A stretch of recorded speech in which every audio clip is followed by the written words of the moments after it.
할렐루야. 네, 시편 60편과 61편을 함께 보겠습니다. 시편 60편은 이 다윗의 전쟁의 승리 가운데 이 기록되어진 승리를 위한 성전이다. 이게 성전이 아니고 성전, 승리의 노래다. 전쟁에서 승리하는 것에 대한 그것을 기원하는, 그것을 소망하는 노래다. 이 시를 기록하고 나서 에돔에 대하여 큰 승리를 얻습니다. 근데 60편에서 이 말씀을 보면 다윗이 굉장히 큰 패배를 당한 것 같은 그런 모양대로 기록되어 있습니다. 그런데 실제로 이 패배의 말씀은 사실 성경에 제대로 별로 기록되어 있지 않고 승리한 것만 기록되어 있어서 언제 패배했는가 이렇게 볼 수 있습니다. 근데 에돔하고 싸우기 전에 작은 패배가 있었다 이렇게 볼 수 있겠습니다. 이 패배가 있을 때에 다윗이 어떻게 했느냐? 패배 가운데 주저앉아 있지 않고 여전히 다윗은 뭘 하느냐? 하나님이 우리의 구원이시고 하나님만 우리를 승리케 하실 분이다라는 것을 믿음으로 고백하는 겁니다. 우리의 믿음의 모양은 언제 나타나야 되느냐? 승리하고 있을 때, 응답이 많이 일어나고 있을 때, 행복할 때, 모든 것이 잘 형통할 때, 그때 하나님 앞에 우리의 믿음을 드러내느냐? 그때는 당연히 믿음을 드러내야 하지만 특별히 우리가 고난 가운데 있을 때, 어려운 상황이 우리 앞에 닥칠 때 우리의 믿음을 하나님 앞에 잃지 아니하고 드러내야 될 줄 믿습니다. 60편 1절에 보면 하나님이여 주께서 우리를 버려 흩으셨고 분노하셨사오나 지금 우리를 회복시키소서 했습니다. 그래서 이제 60편 1절을 볼 때 이 다윗의 마음을 알 수 있는 겁니다. 다윗의 소원은 지금 형편이 어떻느냐, 괴롭고 힘들고 하나님 흩으셨고 우리를 패배하게 하셨다, 거기서 끝나는 것이 아니라 그런 상황 가운데 하나님께서 이 상황을 바꾸시고 우리를 회복케 하실 줄 믿는다라는 거죠. 지금은 우리를 회복시키소서 하는 건 지금 회복되었다는 게 아니라 지금 하나님 일하여 주십시오, 지금 우리를 회복시켜 주십시오 이렇게 소원하는 겁니다. 뭐 믿음이 없으면 어떻게 하겠습니까? 낙담하고 왜 우리를 이렇게 했습니까? 우리 하나님 안 믿겠습니다, 하나님 떠나겠습니다 이렇게 할 수 있습니다. 그런데 이 속에서 다윗은 자기의 믿음을 드러내는 겁니다. 하나님께서 우리에게 평안과 행복만 주시는 것이 하나님이 아니라 우리에게 괴로움도 있고 흩으심도 있고 우리가 패배함도 결국 하나님께서 허락하신 일들이다라는 거죠. 그게 믿음이에요. 우리 생사화복이 다 하나님의 역사 가운데, 하나님 인도하심 가운데 있다는 것을 고백하는 게 믿음이다라는 겁니다. 그리고 사람들이 믿음을 가지고 하나님 믿는다라고 하는데 뭘 착각하냐? 하나님 믿기만 하면 다 잘 되고 잘 형통하고 모든 것이 다 잘 해결될 거다 그렇게 생각하니까 조금 어려워지고 고통이 닥치기 시작하면 하나님 떠나는 겁니다.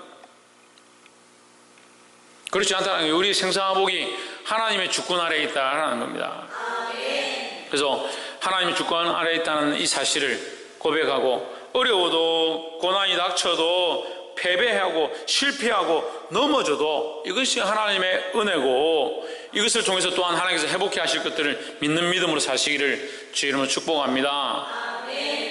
그런데 우리가 여기서 또 생각해 봐야 될 게 있는데요, 우리가 어려운 일이 닥치고 실패하는 일이 닥쳐서 거기 주저앉아 있으면서 이게 하나님 뜻이다, 하나님 실패하게 하셨으니까 나는 이대로 살 거야, 그게 아니에요. 궁극은 하나님의 구원을 보는 거예요. 그래서 우리가 실패하고 좌절하고 주저앉아 있을 그때의 믿음을 보여서 이것이 하나님 하셨지만 하나님께서 우리를 구원하실 줄 믿는다라는 그 믿음을 보이는 거죠. 이것을 하나님 하셨습니다, 믿는다. 그래서 앞으로도 계속 이렇게 망할 거다, 믿는다. 그게 무슨 바른 생각들이냐니. 근데 사람들이 그렇게 하기 쉬운 거예요. 한쪽에 이게 하나님 뜻이니까 이 지금 실패하고 안 된 게 하나님 뜻이니까 나는 실패한 대로 그냥 있을래, 이게 하나님 뜻이지 않냐, 그런 착각을 하는 거예요. 그러니까 하나님을 생명의 존재, 살아계신 존재, 실존의 존재로 생각지 아니하고 어떤 현상에 국한되어진 한 부분으로 생각하니까 어떤 문제를 일어났을 때, 그 문제가 일어났을 때 실패하고 좌절했을 때 하나님 여기에 이렇게 하셨으니까 이게 끝이다, 그런데 이 국한되어진 생각은요, 결국 어디서 나오냐면 하나님을 우상으로 생각하고 한 부분으로 생각하고 생명의 존재로, 살아계신 존재로, 인격적인 존재로 생각하지 않으니까요. 그 자기의 필요에 따라서 이 문제가 생겼으니까 이건 하나님 다다. 하나님 원래 우리를 실패하게 하시는 분이다. 또는 성공하면 하나님 살아계시네. 성공한 게 다구나. 그렇게 한 부분으로 국한 지어버리는 거예요. 하나님은 생사, 화복과 모든 우주와 만물과 온 천하 가운데 살아계시고 모든 사건과 역사와 일 가운데 일하시는 하나님이라는 거예요. 그러니까 우리가 실패해도 살아계신 하나님이 있으니까 실패하게 하셨지만 결국 하나님께서 이것을 회복해 하셔서 반전케 하시고 일으키고 승리케 하실 줄 믿는 믿음을 가져야 하고, 우리가 성공했는데 거기서 실패하고 어려운 일이 닥쳐도 하나님께서 이 성공되었던 이 일을 다시 온전케 하실 것들을 믿는 믿음을 가져야죠. 왜요? 하나님 계속 살아서 일하시니까. 볼 수 있기를 소망합니다. 두 번째는 6절에 보시면 하나님이 그 거룩하심으로 말씀하시되 내가 디노리라 내가 세겜을 나누며 숫꽃 골짜기를 청량하리라 했습니다. 그 하나님 당신이 말씀하시는데 자기 자신을 뭐라고 표현하냐? 내가 뛰논다, 내가 청량한다. 이게 무슨 표현입니까? 하나님이 인격적 존재로서 실제로 일하신다는 거예요. 내가 실제로 하나님께서 뛰어다니시며 이 일을 행하시겠다는 거죠.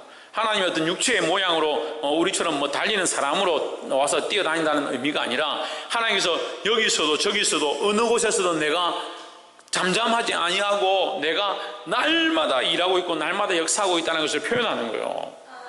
너희를 공격했던 세겜에 대하여, 너희를 괴롭게 했던 그 땅을 향하여 내가 그들을 청량하고 그 숫곳에 그 세겜을 묻고 그들을 패배하게 할 것이다라는 것을 의미하는 거죠. 그러니까 우리에게 어려운 일들이 닥치고 우리를 공격하는 문제들이 임했을 때 왜 나에게 이런 공경이 생기는가? 왜 저 사람 나를 괴롭게 하는가? 저 사람 내가 가만두지 않겠다. 그렇게 할 필요가 없어요. 하나님 이미 그가 선하지 아니한 방법들로 나를 공격할 때에 하나님께서 그 문제에 대하여 청량하시고 하나님께서 이미 뛰어다니시고 일하시는 것들이 있다라는 거죠. 그걸 어떻게 합니까? 믿음으로 하는 거죠. 믿음으로. 그걸 어떻게 바라봅니까? 그렇게 하실 것들 어떻게 바라봅니까? 믿음으로 바라보는 겁니다. 7절에 길앗이 내 것이요 므낫세도 내 것이며 에브라임은 내 머리의 보호자요 유다는 나의 홀이며 나의 지팡이며 했습니다. 8절에 모압은 내 목욕통이라 에돔에는 내 신을 던지리라 블레셋아 나를 인하여 외치라 하셨도다. 그 모압도 에돔도 블레셋도 다 하나님 손 앞에 있다라는 거죠. 하나님이 주권으로 얼마든지 그들을 무너뜨리고 그들을 박살낼 수 있다라는 거죠. 9절에 누가 나를 이끌어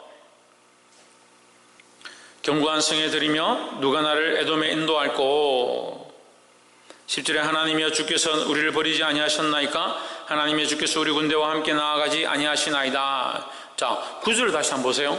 여기 중요한데요. 누가 나를 이끌어 견고한 성에 들이며 누가 나를 에돔에 인도할꼬 했습니다. 지금 에돔하고 전쟁하는데 누가 나를 여기 인도해 줄까? 하나님이 방금 뛰어다니신다 했는데, 하나님 방금 뛰어다닌다 했잖아요. 하나님이 뛰놀며 이렇게 하셨는데, 그 9절에 와서는 누가 나를 에돔에 인도할꼬, 이게 무슨 뜻인 것 같아요? 예? 무슨 뜻인 것 같아요? 하나님께서 인도하실 것이다. 누가 나를 인도할 거야? 누가 나를은 하나님인데 누가 하나님을 인도할꼬, 에돔에 인도할꼬 이렇게 했는데 무슨 뜻인 것 같아요? 하나님 바란다고? 그렇죠. 누가 나를 인도할꼬, 누가 나를 일하게 할꼬, 누가 나를 이곳에 가서 역사하게 할꼬 이 말이에요. 하나님이 역사하실 수 있는 능력이 없는 게 아니라 하나님이 힘이 없으신 게 아니라 하나님을 바라고 하나님을 의뢰하고 하나님을 믿고 하나님께서 역사하실 것들을 기대하고 그 앞에 무릎 꿇는 자를 하나님께서 고대하고 기대하고 있다는 거죠. 기다리고 있다는 거죠. 그러면 오늘날 우리는 뭘 해야 되느냐? 원수를 미워하고 왜 내 상황이 이렇냐? 왜 내 처지가 이렇냐? 왜 나를 이렇게 공격하냐? 왜 나를 괴롭게 하느냐? 그걸 바라보고 있는 게 아니라 하나님을 바라보고 하나님의 인도하심, 하나님의 역사하심에 이곳에 있기를 사모해야 된다는 거예요. 하나님이 역사하시도록 나는 선한 믿음과 하나님 편에 서서 하나님께서 내가 하나님 편에 서고 하나님께서 일하시도록 저들이 악하고 저들에게 공격이 잘못되어 있음을 보이는 거죠. 이 믿음의 일 가운데 내가 그들과 똑같은 방법과 똑같은 악함으로 그들에게 행하는 것이 아니라 하나님 편에 서 있으면 하나님께서 이 일 가운데 판단하시고 결정하실 때 누구 편에 설 거냐는 거죠. 그러니까 에브라임은 내 보호자고 내 머리고 또 뭐야, 에브라임은 내 보호자고 유다는 나의 홀이다. 그들은 나의 것이고 내 편이고 나의 지팡이고 나에게 너무 귀한 존재들이다는 거예요. 나머지는 뭐요? 그렇지 않은데 내가 그들을 향하여 공격하고 그들과 싸우고 그들을 파하려고 하면 뭐가 필요하냐? 나를 에돔으로 인도할 자가 필요하다. 에돔과 싸울 때에 내가 함께 가서 그들과 싸우게 해야 될 자가 필요하다는 거죠. 어떻게? 어떻게 할 자들이 교회에 필요한 거예요? 이것을 위해서 하나님 일하시도록 기도할 자들이 필요한 거예요. 다윗이 조그만 이 실패 가운데 주저앉아 있지 아니하고 하나님을 의뢰하고 하나님을 찾고 하나님께 이 문제가 하나님께 이 전쟁의 주권이 있음을 고백할 때에 하나님께서 에돔에 오셔서 이 더 큰 승리, 이 처음의 실패에 비교할 수 없는 놀라운 승리의 일들을 행하시는 겁니다. 그러니까 우리가 문제가 닥치고 원수의 공격이 있고 어려운 문제가 생기고 고난이 닥치고 실패하는 것 같을 때 그 실패를 붙잡고 앉아있는 것이 아니라 하나님 앞에 믿음으로 나아가서 기도하고 하나님 이 일 가운데 역사해 주십시오. 지금 당장 실패했지만 실패는 별로 큰 게 아니라고. 우리 인생 가운데 하나님 승리케 하실 때는 이 실패는 보이지도 않는 거예요. 그게 뭐냐? 그게 하나님을 의뢰하는 것이라는 거죠.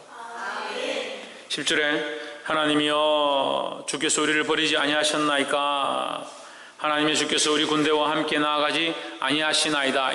우리를 버리신 게 아니고 우리를 함께 나아가지 아니하는 게 아니라 9절에 하나님을 인도하고 하나님께서 행하셔야 된다. 그래서 지금 당장 당한 실패와 버림받은 것 같은 이 상황 가운데 하나님께 다시 반문하는 거죠. 하나님 인도해 주십시오. 이 9절과 10절을 합치면 하나님 버리시지 않습니까? 하나님 나아가지 아니하시나이다. 하나님 우리와 함께하지 않은 것처럼 지금 우리가 패배했지 않습니까? 그럼 뭘 바라는 거예요? 하나님께서 인도해 주길 바라시는 거예요. 하나님께서 역사해 주길 바라는 거죠. 11절에 우리를 도와 대적을 치게 하소서 사람의 구원은 헛됨이니이다 하십니다. 그리고 10절을 강조하는 게 아니고요, 하나님이 안 가셨다는 것, 하나님께서 버리셨다는 걸 말하는 게 아니라 하나님께서 버리신 것처럼 지금 우리가 실패하지 않았습니까? 그 우리의 힘은 우리의 전쟁과 우리의 무기와 우리의 사람의 어떠함은 그것이 승리의 비결이 아니고 하나님 우리를 도와주셔야 된다는 거죠. 그게 11절의 신앙의 고백이에요. 우리를 도와 대적을 치게 하소서 사람의 구원은 헛됨이니이다 했습니다. 그래서 우리 두 번째 우리가 알아야 될 온전한 구원은 하나님께 있다라는 겁니다. 그래서 사람이 도와서 당장 조금 잘 될 수 있고 사람이 어떻게 해가지고 지금 승리하는 것처럼 보일 수 있습니다. 그렇지만 그것은 참 구원이 아니다라는 거예요. 온전한 구원과 승리는 누구에게 있느냐? 하나님께 있다라는 거예요. 12절에 우리가 하나님을 의지하고 용감히 행하리니 저는 우리의 대적을 뭐 하실? 12절 밟으실 이심이로다. 대적을 완전히 망하게 할 이 문제 가운데, 이 상황 가운데 이 상황이 완전히 지워져 버리고 승리만 보게 하실 만큼 큰 승리를 허락하실, 참 회복을 허락하실 분은 누구냐? 하나님밖에 없다라는 거죠. 그러니까 이것이 얼마나 믿음의 기도입니까? 이게 얼마나 믿음에 있는 찬양입니까? 그러니까 다윗이 당장 지금 눈에는 승리가 안 보이는 거예요. 지금 당장 승리가 안 보이잖아요. 지금 실패했잖아요. 지금 패배한 상황 가운데, 지금 실패한 상황 가운데 패배를 노래하는 것이 아니라 하나님께서 행하실 것, 이 문제를 밟고, 이 악한 것들을 밟고, 이 상황을 밟고, 이 상황이 보이지 않게 하시고, 그 발로 밟아서 보이지 않게 하시고 승리를 주실 분은 누구냐? 하나님밖에 없다라는 신앙의 고백을 하는 거예요. 근데 많은 사람들은 이 상황 가운데 뭐만 봅니까? 뭐가 보입니까? 실패가 보이는 겁니다. 문제가 너무 크게 보이는 겁니다. 상황이 너무 커서 그 다음에 행하실 하나님의 일들은 보이지 않는 겁니다. 근데 하나님 우리에게 뭘 요청하시냐? 지금 네 눈앞에 보이는, 네 앞에 보이는 그 상황을 보지 말고 하나님께서 이루실 구원을 바라보라는 거예요. 그게 뭐가 필요합니까? 믿음이 필요하죠. 근데 그게 어려운 거예요. 상황은 너무 크게 보여요. 지금 이 앞에 있는 이 문제는 너무 크게 보여요. 이게 현실이고 이게 우리 앞에 닥쳐 있는데 어떻게 하나님 이것을 바꾸셔서 역전하셔서 더 큰 일들을 행하시고 이 문제는 아예 발로 밟으셔서 안 보이게 하실 일들을 우리가 어떻게 보고 있냐? 그러니까 우리가 이런 믿음이 없는 거예요. 그 하나님께 기도하라 그렇게 하면 문제만 보니까 문제만 가지고 기도하는 거예요. 사실은 이 문제를 바꾸실 그 일, 하나님께서 역사하실 그 일을 통해 승리하신 하나님, 하나님께서 승리자이십니다. 이 문제를 이기실 하나님이십니다. 이 문제를 보는 것이 아니라 하나님을 보는 눈들을 키워가야 된다는 거예요. 마지막 세 번째로 61편 1절에 하나님이여 나의 부르심을 들으시며 내 기도에 유의하소서 했습니다. 4절에 보시면 내가 영원히 주의 장막에 거하며 내가 주의 날개 밑에 피하리이다 했습니다. 주의 날개 밑에 아래로 피한다는 것은 지난주 금요일에도 했습니다. 주의 날개 그늘 아래 피하면요 다른 세상의 풍파와 풍랑이 보이지 않는 거예요. 풍랑과 풍랑이 풍파와 풍랑이 우리를 빼앗아갈 수 없다. 하나님의 그 날개 아래에서 빼앗아갈 수 없다. 그 하나님의 품 안에, 하나님의 장막 아래, 하나님의 날개 보호 아래라는 거예요. 그 날개 아래가 뭐냐? 하나님과 동행하는 삶을 얘기하는 거예요. 그 하나님 날개로 덮으셨습니다. 자, 우리의 현실에서는 하나님 날개가 보입니까? 날개는 안 보이죠. 뭐는 보입니까? 현실은 보이죠. 풍파와 풍랑은 보이죠. 문제들은 항상 보이죠. 힘든 건 항상 눈앞에 있는 거죠.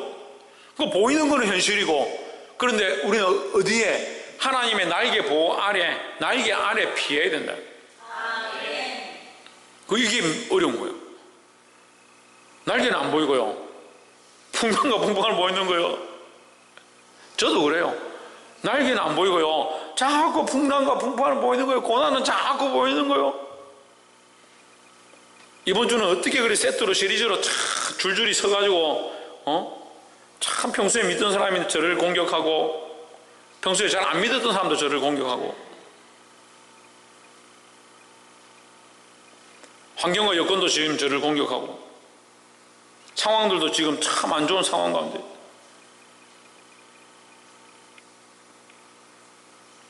근데 저는 여전히 하나님 신뢰하고 하나님 바라보고 더 믿음으로 나아가야겠다는 마음을 지금 가지는 거예요. 지금 상황이 이렇고 현실이 이렇고 나를 공격하는 문제들이 여기 있고 듣지 않는 사람들의 모양들이 이렇게 있고 하나님 뭘 보라 하시냐? 나는 이 사람들이 더 잘 보이는데 하나님 내가 너를 날개로 주의 날개로 날개 아래로 피하리 그 주의 날개를 보라는 거예요. 주의 날개를 잘 안 보여요. 날개가 어디 보입니까? 깃털도 안 보이는데. 그런데 하나님을 의뢰하는 거, 하나님을 믿는다는 거, 이것이 믿음으로 가능하다라는 거예요. 그래서 마지막 세 번째는 하나님과 동행하는, 함께하는 삶을 사모하자라는 겁니다. 자, 내가 영원히 주의 장막에 머물며 했습니다. 영원히 주의 장막에 머물며. 영원히 살지를 못하는데 무슨 영원히 주의 장막에 머무냐. 하나님 나라 가면 영원히 살 겁니다. 근데 지금은 이런 의문이 생기는 거예요. 지금부터 영원이에요. 지금부터. 내가 지금부터 영원히 주의 장막에 간다. 박창조 언제부터? 박에서 언제부터? 지금부터 어떻게 지금부터 함께 하냐고, 하나님과. 하나님 장막에 함께 하냐고. 지금 하나님 우리와 함께 하신다는 이 믿음을 가지는 거예요. 지금 내 뜻대로 내 방식대로 사는 게 아니고 하나님을 의뢰하고 하나님과 함께 동행하는 거죠. 하나님과 동행하는데 하나님 날개 아래 피했는데 뭐가 닥쳤습니까? 패배라는 게 닥쳤습니다. 지금 다윗의 상황을 보세요. 우리가 다윗의 상황이 어떻게 하겠어요? 이거 하나님과 함께 지금부터 영원히 하나님과 함께 하나님과 동행하고 하나님 앞에 기도하고 하나님 앞에 무릎 꿇고 서 있었는데 막상 닥쳐보니까 잘 되고 평안하고 부흥하고 그래야 되는데 뭐가 닥쳤어요? 실패가 닥쳤어요. 고난이 닥쳤어요. 풍파가 닥쳤어요. 풍파가 닥치고 고난이 닥치니까 이제 아이고 주의 날개도 안 보이고 주님과 함께 동행했는데 패배하고 다 죽더라. 여기 다윗의 시대의 패배는요 그냥 조금 돈 몇 푼 뺏어가고 그런 문제가 아니에요. 패배는 뭐예요? 죽음이에요. 곧 죽음이에요. 자기 사랑하는 사람들이 다 죽어버립니다. 자기 가족들이 막 전쟁터에 다 끌려가 버려요. 상대방의 포로로, 적군의 포로로 다 끌려가 버려요. 자식과 아내들이 다 끌려가는. 그래서 돌을 들어서 다윗을 죽이려 하죠. 그런 상황들이 막 닥치는 일들이 패배예요. 지금 제가 그런 상황 가운데 있는 것 같아요. 우리가 지금 그런 상황 가운데 있는 것 같아요. 조금 안 되면요 돌을 들어 죽이려고 해요. 조금 문제가 생기면 원망하기 바빠요. 평소에 사랑하고 참 아끼고 귀하게 여기던 사람들도요 여름을 딱 지내보니까요 좀 어렵고 고난이 닥치고요 좀 신뢰가 떨어지면요 돌을 들어 죽이려고 해요. 아니 저 사람이 어떻게 저럴 수 있지? 내가 간쓸게 다 뽑아주고 내가 정말 심장을 내어줄 만큼 사랑했던 사람들이 돌을 들어 치려고 하는 거예요. 어떻게 저럴 수 있지? 근데 하나님 뭐라고 하시냐? 60장 11절에 우리를 도와 대적을 치게 하소서. 사람의 구원은 헛됨이니이다. 사람의 구원은 헛되다. 사람의 구원은 사람이 아니구나. 사람이 아니구나. 보이지 아니하는 하나님이 훨씬 우리의 큰 도움이 되신다라는 거죠. 그럼 내가 하나님과 함께 동행하는데 실제는 사람들이 나와 동행하고 있는 거예요. 하나님 나와 함께 하시고 내게 날개를 덮으셨는데 나는 누구의 보호를 기뻐하냐? 사람들의 도움과 사람들의 보호와 사람들이 나와 함께 하고 그런 걸 기뻐하고 있었는 거예요. 내가 놓치고 있었구나. 제가 깨달았어요. 내가 놓치고 있었구나. 하나님의 보호와 인도하심 앞에 하나님의 그 구원 앞에 내가 엎드려야 되는데 사람의 도움과 사람의 보호와 사람의 협력과 봉사와 사랑하는 것들 거기에 내가 치우쳤구나.